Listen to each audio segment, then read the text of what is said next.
আসসালামু আলাইকুম। এটা যেটা দেখাচ্ছি সেটা হচ্ছে আমার বাগানের একটা পেঁপে গাছ। যদি দূর থেকে দেখাই আমার ক্যামেরায় আসলে ক্যাপচার হচ্ছে না।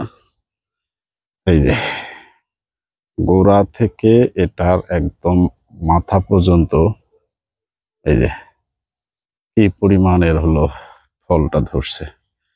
এই যে এর আগে আমি এখানে দেখাছিলাম যে ওই যে একটা করে গাছে একটা করে আর কি পেঁপের বোটায় দুই তিনটা করে ছিল ফল।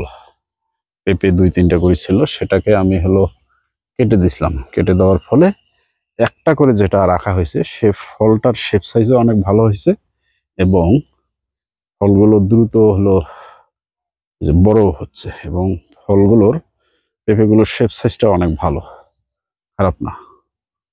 এই যে দেখাচ্ছি এবং উপরের গুলো আমি এখনো হলো দিতে পারি নাই যেহেতু গাছটা অনেক বড় হয়ে গেছে এটার।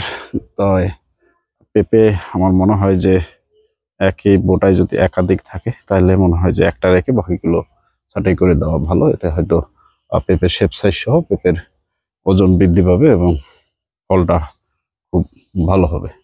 ধন্যবাদ সকলকে। আসসালামু আলাইকুম, ভালো থাকবেন।